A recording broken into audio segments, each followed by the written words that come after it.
sa Islam, dahil yan po ay hindi nga bago sa mga kababayan natin, ngunit dahil nga ayon sa mga kasaysayan, ang ating bansa ay bansang Muslim na noon, at ang relihiyon natin ay Islam na noon sa ating bansa bago pa man tayo sakupin ng mga dayuhan.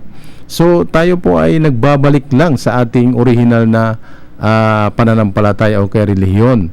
Hindi po tayo bago sa relihiyon Islam, ngunit ang ating mga ninuno ay naroroon na upang ay pagpatuloy yung ating pananampalataya, bagkus ito po ay naantala dahil sa mga dayuhan na pumasok sa ating bansa at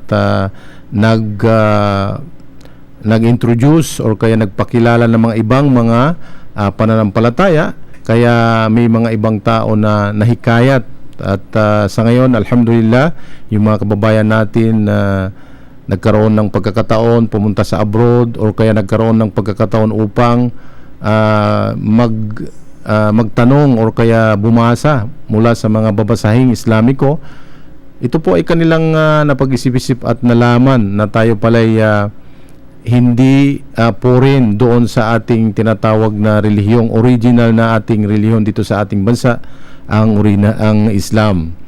Kaya naman isa sa mga kapatid natin na isang paksa na tinalakay ng ating kapatid kahapon doon sa Islamic Symposium ay yung tungkol sa kasaysayan ng Pilipinas. Halimbawa, ito po ay binigyan ng konting bird eye view ng ating mga kapatid, at ganoon din po yung tungkol sa pagsamba sa Islam. Paano ba ito? Sino ba sinasamba sa aral ng Islam?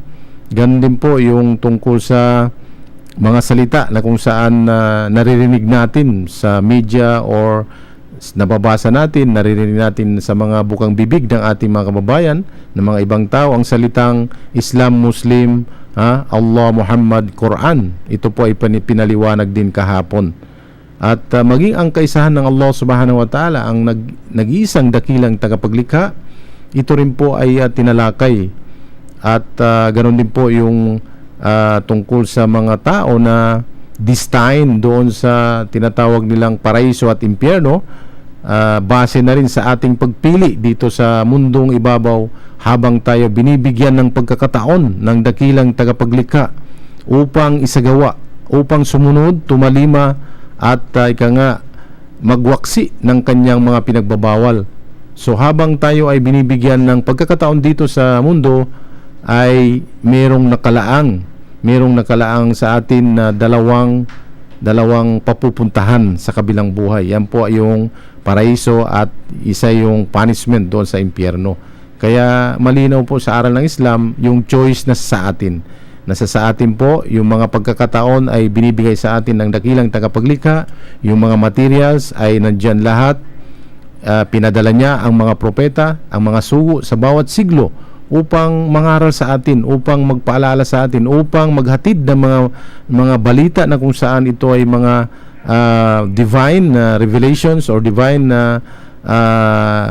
yung pagsasabi or sinabi ng dakilang tagapaglikha na napapaloob sa mga banal na kasulatan. So magmula pa man sa mga ibang mga henerasyon na una, kay Propeta Noah halimbawa, kay Propeta Abraham, Ismail, Isaac, Moses, Musa alayhis salam, at ibang mga propeta, hanggang sa dumating ang Propeta Isa alayhis salam, ang Jesus Christ, hanggang sa nung lumipas ang panahon ng Jesus Christ, siya po ay pinalitan ng huling sugo at propeta ang Muhammad, sumakanila nawa lahat ang kapayapaan. Ganun po yung aral sa Islam. So mashallah, bago po tayo lumayo sa ating pamamahagi ngayong hapon na ito, nais ko ring pasalamatan ang ating mga kapatiran na nagkaroon ng pagsisikap upang bisitahin ang iba't ibang mga Islamikong centers dito sa Kalakhang, Luzon area. So tayo po ay nakagawa ng tinatawag nating paglalakbay na gamit lamang ang motorsiklo, ang single motorcycle, at ang mga kapatiran ay nagsi-support nga po sa atin mula sa Laguna, Cavite, Muntinlupa, Metro Manila, hanggang sa probinsya ng Bulacan, probinsya ng Pampanga, Nueva Ecija, Tarlac, hanggang dumating po tayo sa Baguio City. At doon po binisita natin ang mga iba't ibang kapatid na naroroon sa Baguio City at ang kanilang mga tanggapan. At may Islamikong paaralan doon sa Baguio City, ang Al-Ma'arif Islamic School. At sila po ay ating binisita at nagkaroon ng masaya at makabuluhang pagtatagpo ng mga banding ng mga kapatiran Muslim. At tayo po ay nagpalipas ng ating mga oras at mga araw doon po sa park ng Baguio City. Masya Allah, alhamdulillah. At yun po ay nagsisilbing isang pahiwatig at isang encouragement na rin sa mga ibang mga kapatiran na nandyan at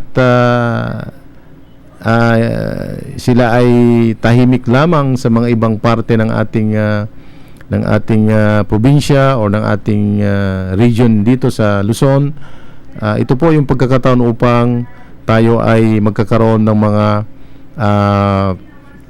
pag-uusap-usap hinggil doon sa ating pananampalataya, hinggil doon sa pagpapalakas ng ating banding bilang magkakapatid na mga Muslim.